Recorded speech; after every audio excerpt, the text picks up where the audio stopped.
Welcome to All About Psych, the flagship podcast of the Singapore Psychological Society Youth Wing. All About Psych is your go-to resource for all things psychology as told by current students. Each episode, we invite speakers from the psychology field, fellow students, and/or relevant professional guests to discuss various issues related to psychology. Without further ado, let's hand it over to our host for this episode. Hi everybody, and welcome back to another episode of All About Psych. My name is Jeb and I'll be your host for today. So, in our previous episode, if you remember, we interviewed a couple of psychology students from NUS, NTU, and SMU to share about their psychology experience. So now we've invited 3 more psychology students to give us more perspectives on the other courses in Singapore. So without further ado, let's get them to introduce themselves. Okay, hi, I'm Rslyne. I'm in SUSS. I'm currently studying part-time, doing my honours. So yeah.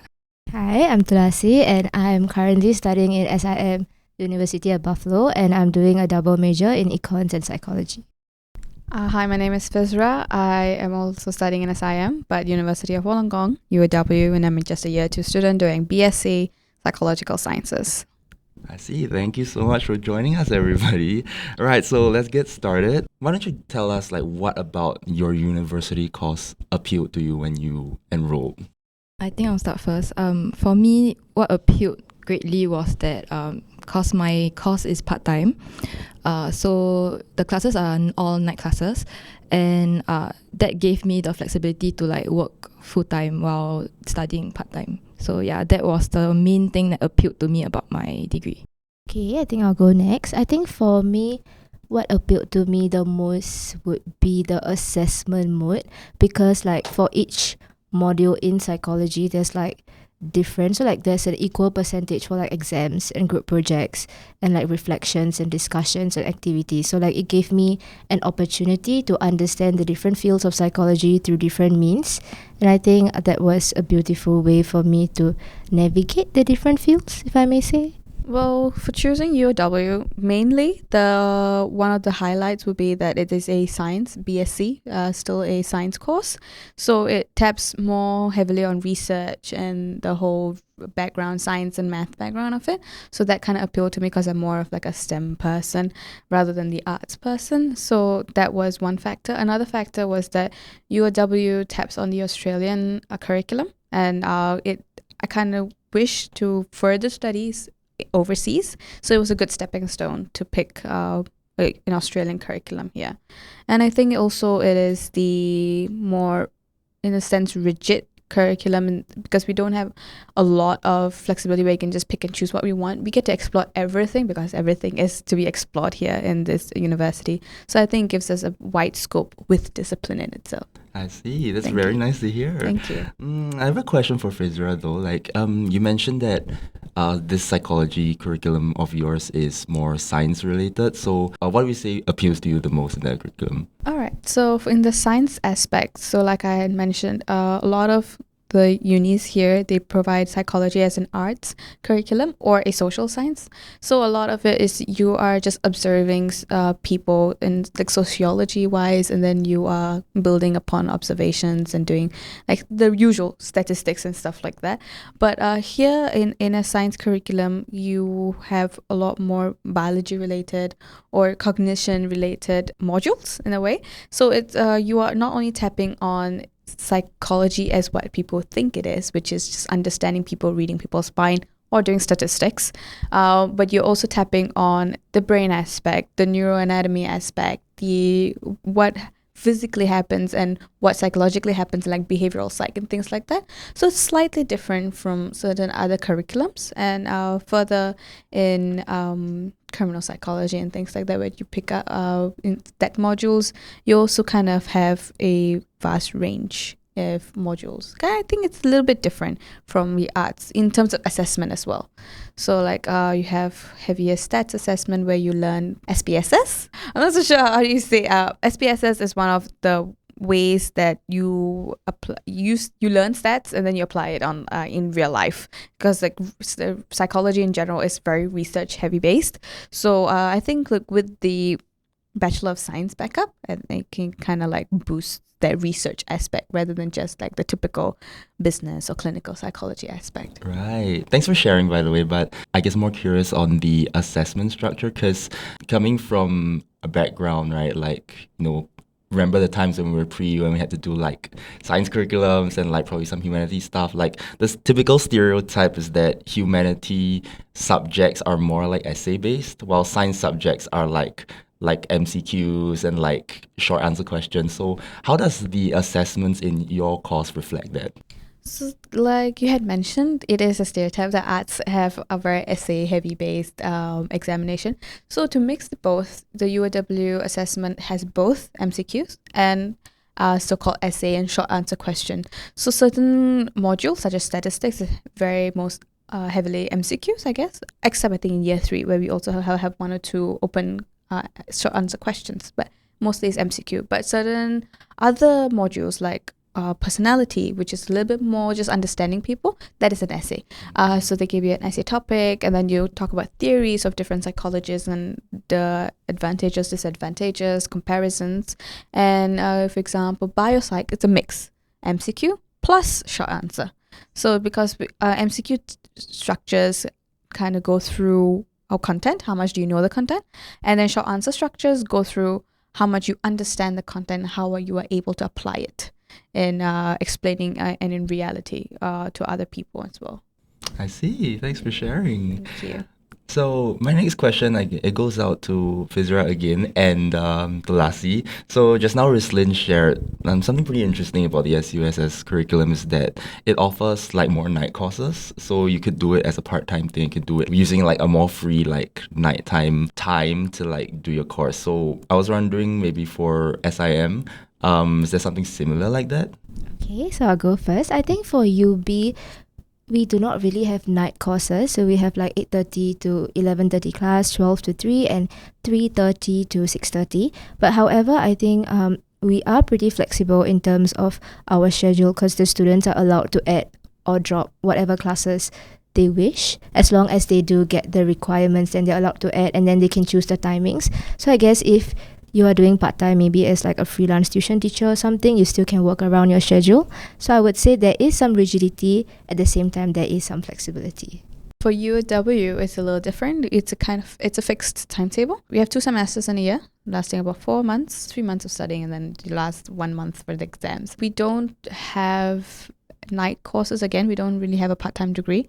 So it is, like I mentioned, fixed, where when for each semester the timetable is given to you. You don't really have the choice to pick which class you want unless you are exempted from it. So in that sense, there is a discipline where as a full-time student you can work your part-time job around it. It's not that you have to come to school every day, uni every day. You just have to come down for the particular class for about 3 hours, 8:30 to 11:30, or again, like she had mentioned, 3:30 to 6:30, or 12 to 3. So between these timings, it'll be just 1 class per day, or like at most 2 classes in that particular day. So you can pick either one and then work your part-time job schedule around it. I see. So, 3 very different curriculum structures, variety for all you people out there. So this segues really nicely into the next thing I want to talk about. So we'll start with Rslyne, since I just want to know more about, in general, the structure of your university program. So I'm going to start with Rslyne because you mentioned SUSS and you mentioned like part-time and night classes. So I'm really interested to know about that. Okay, so I guess SUSS offers the most flexibility because ours are mainly night classes only. Because SUSS caters to like full-time working adults, so we only have night classes from like 7 to 10. Yeah, and SUSS offer the flexibility in a sense where you get to choose what modules you would like to take in a semester and how fast or how slow you would like to progress. So they will give us a maximum of 8 years. So you can take like as fast as you want to like clear your degree, or if you want to take it slow, you can take it slow as well. Yeah, so there's the flexibility for us. I see. Yeah. Well, I mean, just a fun like aside, like, do you know anyone who's the fastest person that you know who finished your degree? I think also there's a cap. So every semester you're only allowed to take like about 20 CUs, which is about 4 modules. Cause the school also doesn't want you to overload yourself. Yeah, so there's a cap of 4 modules every semester. So I think the fastest that you can clear the whole course, the whole degree is I think 3.5 years or 3 years, if I'm not wrong. Right. Yeah. Do you know anyone like that? Who's like, I have a friend that cleared it in 3 years. wow. Yeah, so if you plan like your modules and your curriculum properly, and you are the type that is able to take on the full load, I think you can clear it within 3 years.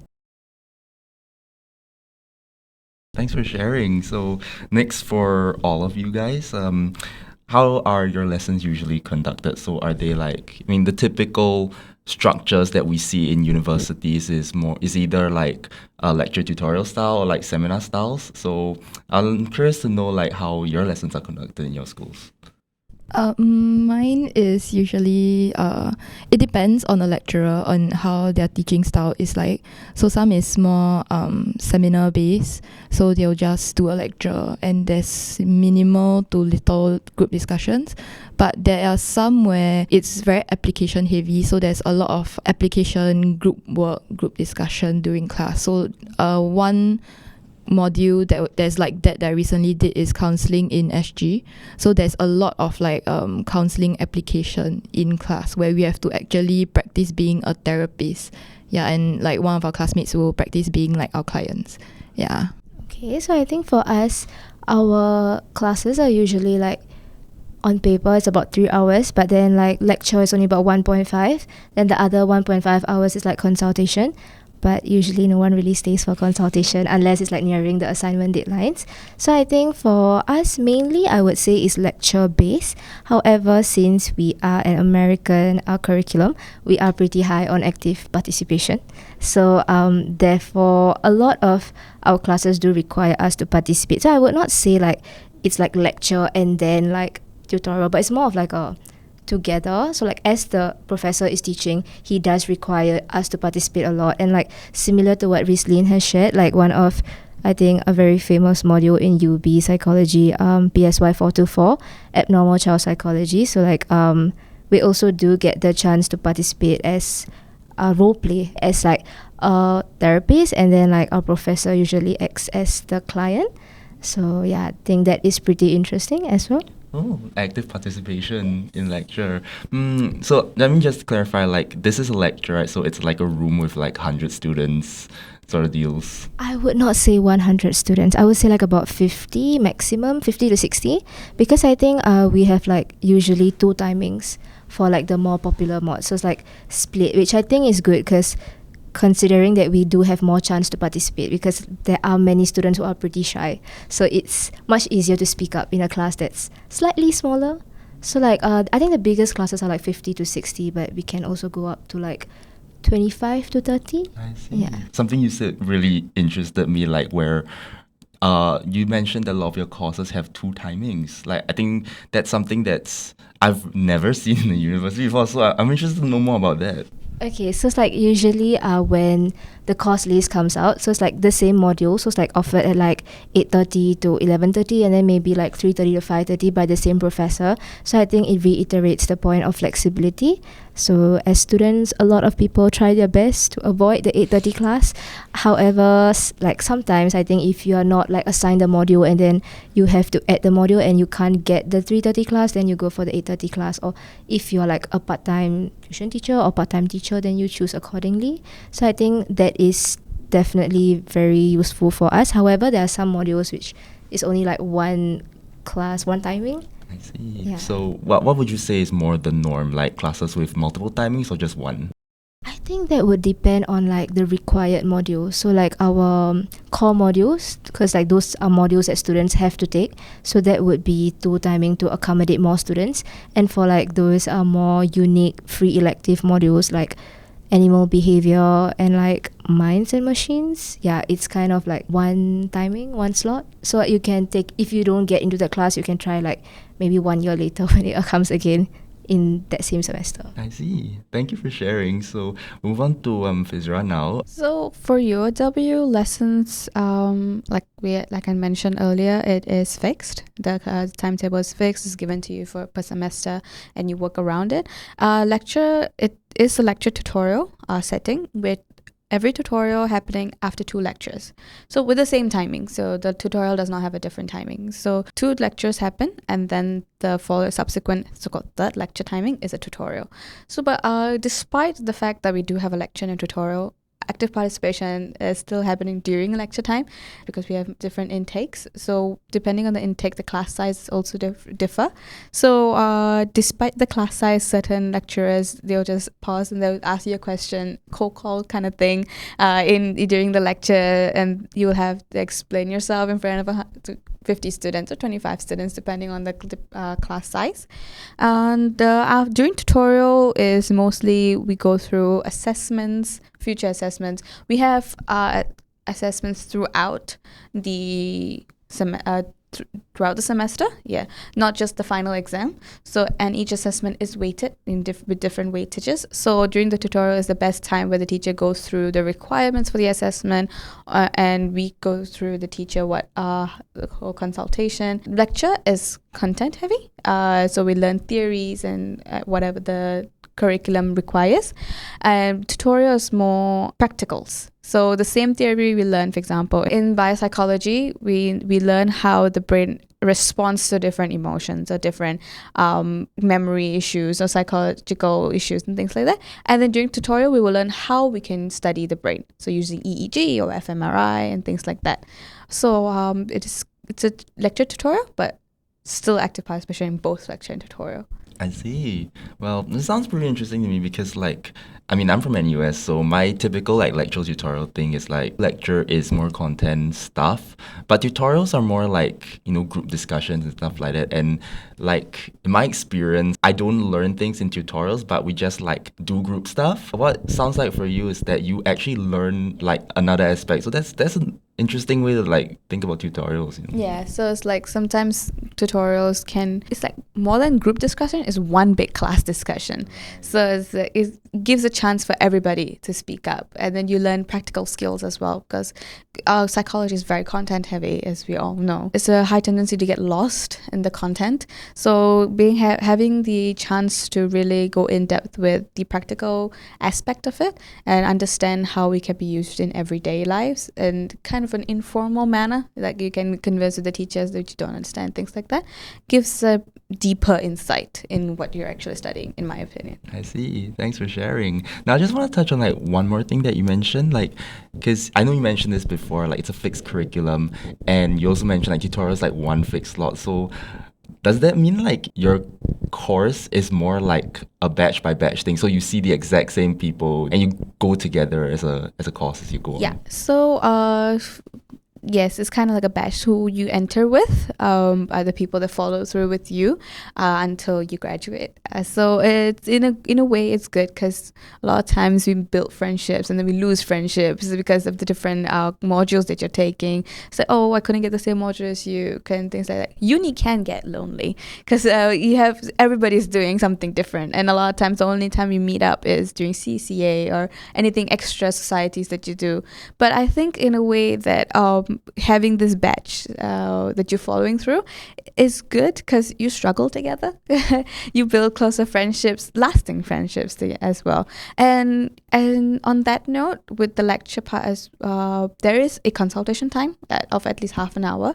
So even if you do have questions at the end of lecture, you can clarify it immediately with your friends and the lecturer in itself. And the lecture is the same one for the lecture and the tutorial. Right. Yeah. Thanks for sharing.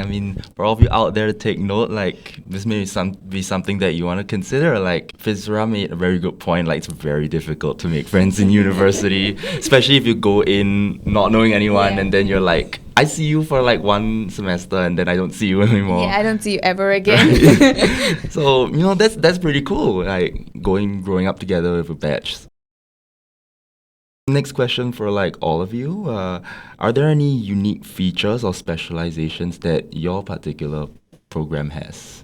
Okay, I'll start first. I'm not sure about the other two unis, but for SUSS, they recently, we used to only have two specialization tracks, which is the health and well-being, and then the IO track, which is industrial/organizational. Yeah, but recently, I think in 2022 or early 2023, I'm not very sure on the date, but they introduced a new specialization track, which is the forensic psychology. Yeah, so anybody that's interested in that can like take that up as a specialization track. Yeah. I do not think that UB has any specialization track, but I think something unique that they have introduced, I think last year, was this digital batch. So it's like this UB honors digital batch. So our bachelor's not an honors program. So I think this is a pretty good chance for like students who do get accepted into this program to have a touch at what an honors program would look like, because I think that is something that other universities might not offer. I'm not sure, but I think we are really grateful that they brought in this program, and I think they're running it for the second iteration this year. So I think that's something unique for UB. Are you thinking of pursuing the honors program? I'm applying this year. You're applying Yeah. this year. Do you mind me asking, like, what do you know about this honors program? Because, well, for other universities, the honors program that they offer, it usually involves a final project.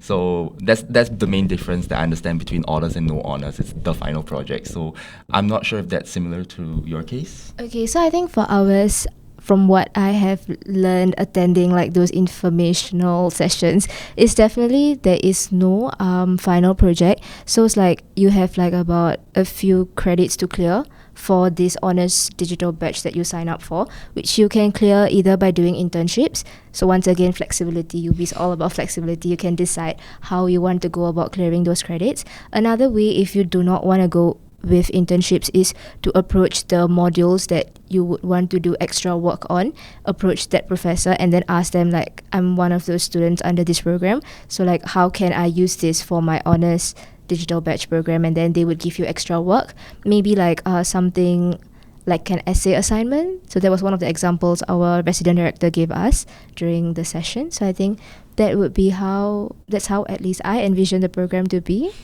For UOW specializations wise, everybody does that specialization in the sense that everybody has a chance to explore everything. With these specializations, you get a taste of, again, forensic psychology, abnormal child behaviors, abnormal psychology, and sports psychology as well. So there is a core module and then there is a minor module that it's already given to you. So like currently I just completed a sports psychology module, so it gave me an opportunity to see how the sports psychology scene is in Singapore and actually internationally as well, and they're looking for sports psychologists, so it's one thing you can look into. So it was eye-opening in a sense that, you know, when you give people the option to choose, they'll be like, oh, I don't really need to do this, it's just a minor, I don't want to do it. But when it's already implemented in for you within the curriculum with the appropriate amount of credit scores so they don't burn you out, you get a taste of everything. And when you explore a lot of different options, I think it also gives you a chance to fully understand what you truly want. So because some people, you might come into psychology with the very standard mindset of, I want to be a psychologist, I want to be a counselor. But then when you do explore the different aspects that's provided for you, like that's when your mind says, oh, maybe I can explore this side of psychology that I didn't know existed actually, or is in demand in the country. So there are different all these small, not main modules actually give you the opportunity to explore these different aspects of psychology in a sense. I see. So if I were to understand correctly, it's more of a general curriculum? Like you just do everything, bits and bits of everything? Not a bit of everything. And we have core modules which go in depth of different psychology, for example, cognitive psychology, behavioral psychology, you go in depth with it. But then these side modules that you do as well, kind of little bit of a touch and go type of module, in the sense that it's just for you to understand the history behind, for example, the sports psychology that I just did, the history behind sports psychology, why do people do sports psychology and the need for it, and what is it essentially. So we cover it's still quite a vast coverage of it, but it's not as in depth as your core modules, I would just say. Right. Yeah. But it's not an elective, right? Like everybody does this together, or? Everybody does it together. Right. Yeah. So like you got your core modules, Yeah. but you also And got also the elective that you're doing. a sampling of Yeah, everything. yeah. It's quite interesting. Do you know? Just curious, like throwing this out there. Like this sounds like a very like all-purpose thing, right? Is there any affiliations with your school where like people that wanna after they graduate, then they can maybe go to a different university for like to specialize in something? Is there something like that with your program? For UOW, you do 3 years here. You can graduate with 3 years with a BSc Psychological Science, or you can continue your 4th honours year in UOW main campus in itself in Australia. So you go down, you apply for the honours program. The application is open every semester for those who are in the graduating batch, and then you apply for the honours program, and then from there you can go into specialisations, and then you can talk to the different professors here in SIM and in UOW as well to go venture into research, mostly research into the different specialisations that are offered. For example, if I would like to focus again in sports psychology or forensic psychology, I will converse with my professor and I'll be like, I'm interested in it. Do you have internship opportunities? Because a lot of our lecturers in itself are currently doing research. So you can like participate in their research as well as a student. You can get like a little bit of a head start with them. So it's a kind of like a brownie points. But yes, the affiliations with other universities not so much, but with the main campus, very close affiliation that you can go down.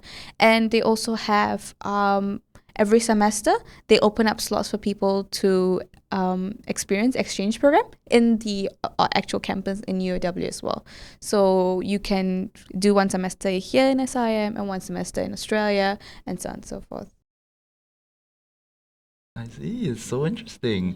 Thanks for sharing, everybody. So my next question to you, well, now we've heard a lot of like the very front-facing glitz and glamour, like the things that universities do to pull you in. But I want to hear like more of your personal experiences on like the nitty-gritty. So like more of the admin stuff. So we'll start with like what your application process was like, and maybe we'll move on to like any like administrative nightmare stories that you have.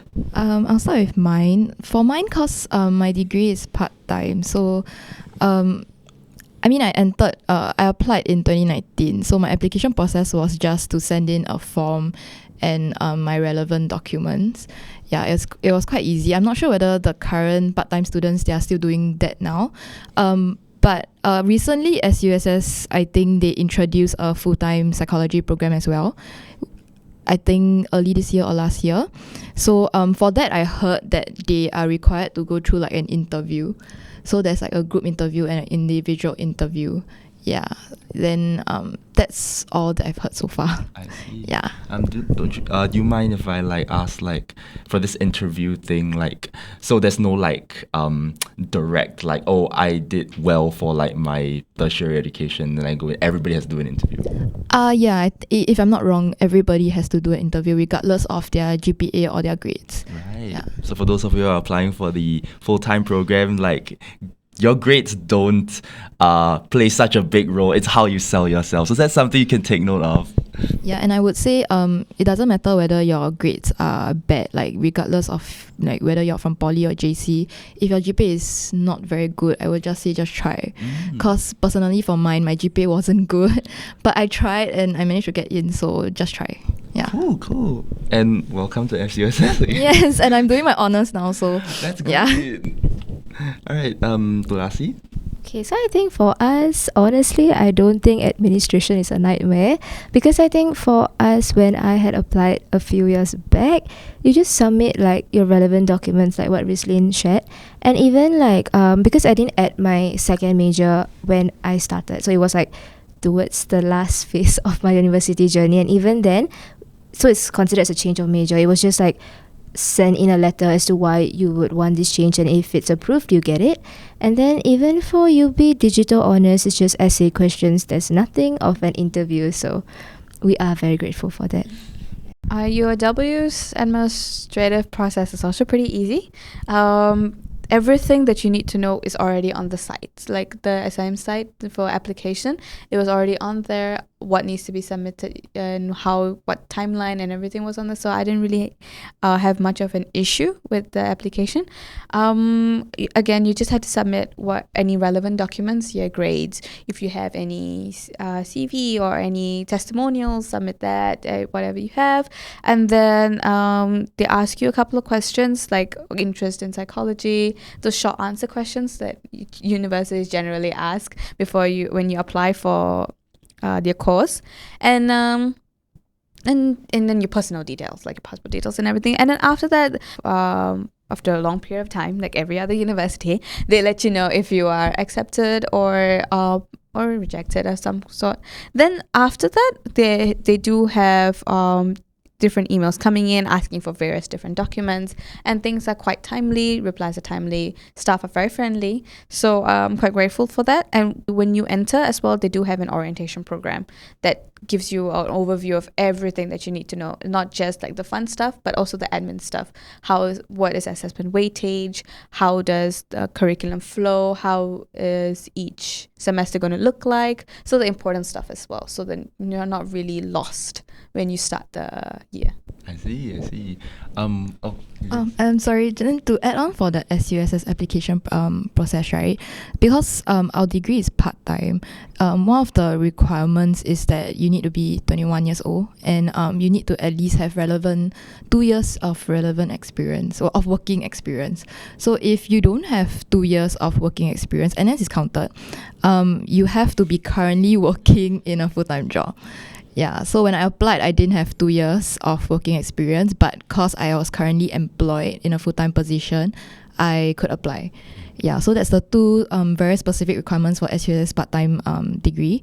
And I guess the only nightmare for SUSS is because it's so flexible, you get to choose your modules and everything, right? You need to be very disciplined, and you need to make sure you plan out your curriculum and you know roughly what you want to take for the next semester, because there might be curriculum changes here and there, and if you're not very planned out, you're not very organized, you might accidentally miss a module that is only offered 1 year later, so it might delay your graduation.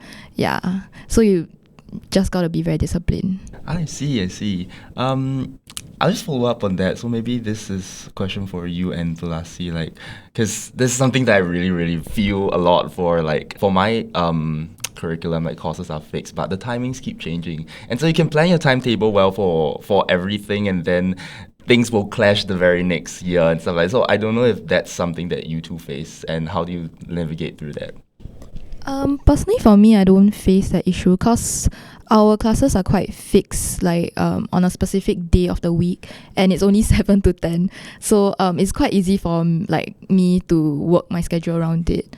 Yeah, so there's no last minute changes in the schedule. I think for us, we do not really face any clashes as well, because it is quite standard that you do know the timings are going to be from 8:30 to 11:30 or 10:30 at the max, and I think that should be enough for you to fix your schedule around. And if you do have other commitments, I think if those commitments are fixed, then you can try to change your school schedule around. However, I would say that there are some modules that are offered once every 2 years, important modules such as clinical psychology that I dropped in 2020 and I only took it in 2023. So I think it's important to have seniors and friends and actually just go back to the website and look through the different course instructors list for every year to know when or how frequent these modules are offered, and if that is something that you're really passionate about, or if it's a required module, then I think choose your commitments wisely. I see. Do you all ever face a situation where you really want to take let's say these 2 modules in this semester, and they just so happen to have the same time slot, and so you have to choose one? For SUS, not really, because like I said, the classes are usually only 7 to 10. So usually 7 to 10, right? Yeah. So they're all 7 to 10. So I would think there's a situation where you want to take 2 classes, they both happen to be 7 to 10 on Monday, then so far I haven't seen a clash in modules, because usually most of the modules are on different days of the week. Yeah, so if there happens to be a clash, like both of the modules are only offered on Monday, right? I think because SUSS has this thing where certain modules are only offered in January semester or July semester. Yeah, so far I haven't seen like a clash yet. Yeah. I think I experienced it every semester. Because I think as much as we do only psych mods, a lot of the students, due to the fact that a lot of them do come from like JC and Poly, they do have to take free electives, and a lot of students do not actually use all their free electives for psychology modules. And at such cases, like, okay, for example, if you want to take computer science to like experience something new, those modules are most likely going to clash, because like usually your psychology modules will not clash, but like your other free electives will definitely clash. So I think that is something, and that's when you really go for what you're most passionate for, and also obviously the frequency, like I mentioned earlier, to see if that is something that's offered every spring semester, for instance, then maybe you can drop it for now and then take it next year. Right. Just very quickly, like for the three of you, like is your program a semester program or a trimester program? Mine is semester, so there's 2 semesters in a year. Yeah. So mine is like 3. So we have spring, summer and fall. And for summer, it's pretty special considering that it's divided into 2. So we have like 6 weeks, 6 weeks. So like the module is like sort of like shrinked to 6 weeks. So you can have like 2 mods in 6 weeks and then another 2 mods in 6 weeks. Or you can take like 1 to 2 mods for 12 weeks. But due to the short duration, there is like a cap on the number of modules you can take. So for like, I think for spring and fall, there is no cap. But if you're aiming to apply for Dean's List, you do need to have at least 15 credits, which is approximately 5 modules. Oh, then sorry, to add on to the SUSS one also, because previously we were running on a 6-week curriculum basis, semester basis, but recently they changed it to 12 weeks as well to follow like the other unis. So, and they also added in like a special semester. So even though we have 2 semesters per year only, right? If let's say there are some students that would like to clear certain modules faster so they can graduate faster, certain modules are offered in the special semester, which is the period after exams and before the next semester starts. I'm not too sure on how long that special semester is, but yeah, there's certain modules that they can apply in a special semester so they can clear it faster.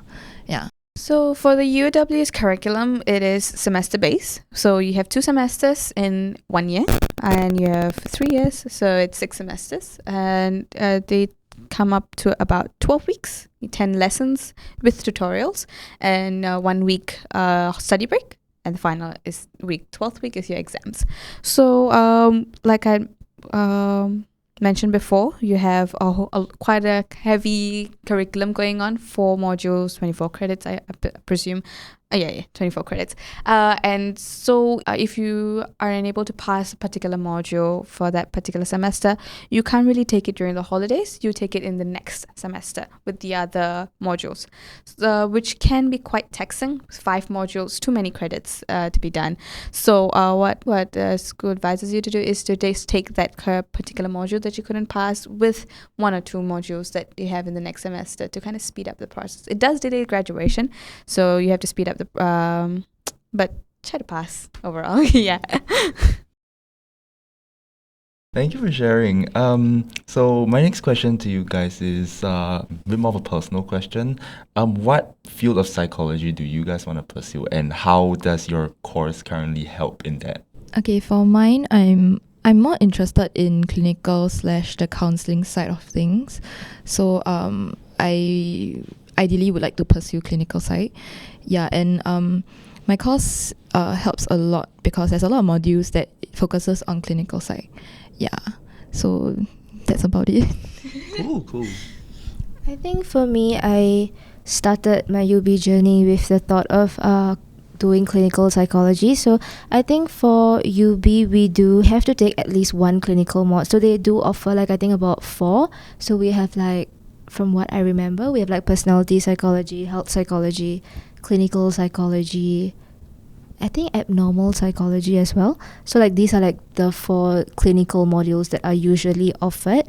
So I think that is one way it helps. But I think generally in UB we are allowed to take like different fields of psychology. So like we have minds and machines, which kind of covers cyber psychology. So we have like adult aging and development to handle that side of psychology as well. So I think that attending all these different mods over the years also kind of like helped me build my interest towards IO psychology. So I think I would not say that I have one in particular because I'm still letting the UB curriculum influence me in that sense. So I think that is definitely one of the beauty of the program. So it's you come in with one and then you get to experience everything, and just to make sure before you go and specialize in your masters. For me, when I started off my psychology journey, I did not want to do counseling or anything like that, which is a little bit, sounds a bit contradicting, ironic, because everybody starts off with, I want to be a psychologist, I want to be a counselor, I want to treat patients, or like they think that, you know, your client will sleep on the couch and then you'll talk to them for like an hour session.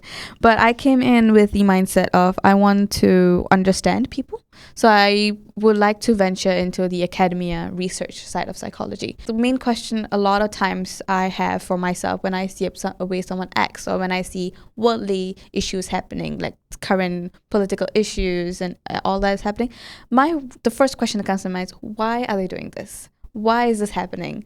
So what is the thought process behind it? So that was the driving force to actually joining the entire program in itself. And this probably will be the driving force to the career that I would like to focus on in the future. Very nice to hear. Thank you, everybody. So I have one last question for you guys, and it's more of an open-ended question for the aspiring psychologists out there. So what would you recommend people do when they consider what course or what school they want to apply to? And also, just in general, what advice do you have for them? Okay, so for mine, I would say it doesn't matter what GPA or what grade you get, like just try to apply. Because like I said, for mine, my grade wasn't very good as well, and I never thought I could get into uni, but here I am. Yeah, and I'm doing well, so just try to apply. If you have interest in it, you have passion in it, just try to apply. And specifically for mine, because mine is a part-time course, one advice I would give is also for those that are, I would say, not as financially stable as like other students. If you're considering about the financial aspect of things and you would like to like work while studying, right, SUSS actually is really very good, because that was my concern as well. And it offers you the flexibility to go and work full-time and secure like your money, your finances and everything, while you still get to, you know, grow and study part-time. Yeah, and I would say having adult money really helps a lot. Like it takes a lot of stress off like your mind. So if you're worried about finances, I would say consider getting part-time. So for me, I think something that I realized halfway through my journey would be, and I hope that other students do not experience the same thing, would be to know where your end game is and then work backwards from there. Because I think if you are looking to get into a master's program that requires an honour, so maybe try to get yourself into a university, like a degree that gives you the honours. If your GPA doesn't allow it, or for some reasons you can't get in, then I think maybe try to find another route. So maybe get a degree first and then get a top-up honours. So I think that would be one advice. And I think something that this UB journey in particular taught me is that altitude equals to aptitude and attitude. So I think get a course that teaches you the knowledge that's required for you to succeed in the working world. At the same time, get yourself an education that's holistic enough to prepare yourself, because I think for UB they do prepare us to like articulate our thoughts and speak our minds. And I think that's very important, because no matter how good your GPA is, no matter how many internships you have done, if you're not able to sell yourself to your employee or at your workplace or even in psychology, if you can't convince other people, how are you going to change their minds? So I think it's very important to have these two. Find ones that help you like change your mindset and also at the same time give you the knowledge. In general, not just UOW, but in general, if you're going to pick a university, read through what the university is going to provide you with, the curriculum, the timetable, what other people have said. Reddit is going to confuse you, so don't dig too much into that. It is a nightmare. So try not to go into a rabbit hole of it, but do thorough research and have an open mind. A lot of times, like I mentioned before, open mind on career prospects, open mind on the curriculum of the university. So when you have this broad mindset, you are more willing to take in and learn, because certain university, for example, like UOW, provides a more BSc, science-based, STEM-based course, but certain other universities provide a more of a sociology mix, social science version of the same psychology course. So it depends on what you want, and sometimes it's hard to figure out what exactly you want in life for the next 15, 20, 30 years that you're going to be working. So suggest that for now, just have a gist of what you like and what you're passionate about, and do research for every university that's applicable here in Singapore and overseas. If you have plans to travel overseas, find different means and ways that will give you the stepping stone to venture in your academic journey. And I guess to add on to that, like uni open house helps a lot. So go and explore, like attend the open house, go and ask the HOP and like the current students any prospective questions that you have. But I can understand that sometimes their answers may be biased. So just feel free to reach out to any people that you know that are currently in that uni. You can DM like SPS Youth Wing to ask any questions that y'all have about the respective unis, because I think there's quite a few of us in like different unis here. Yeah, so go and reach out, go and ask questions and stuff. Yeah. Right, very nicely said. Thank you, everybody. So I think we've unfortunately run out of time for today. I'd like to give a very big thank you for our guest speakers over here, and also thank you to all of you listening for tuning in with us. So we hope that this episode gave you a clear understanding on the psychology university application process, and if you have any suggestions for any episodes, do leave it in the comments below, or whatever you watch this. And stay tuned next time for our next episode. Yeah, bye everybody. Bye. Thank you for tuning in to All About Psych. We hope you enjoyed this episode. If you did, do consider dropping us a follow on our official Instagram and TikTok at SPS Youth Wing, where you can find weekly posts about topics in psychology, as well as more information about our upcoming events. Or, if you have any questions or business inquiries related to the podcast, please reach out to us at our email yw-publicity@singaporepsychologicalsociety.com. See you in our next episode.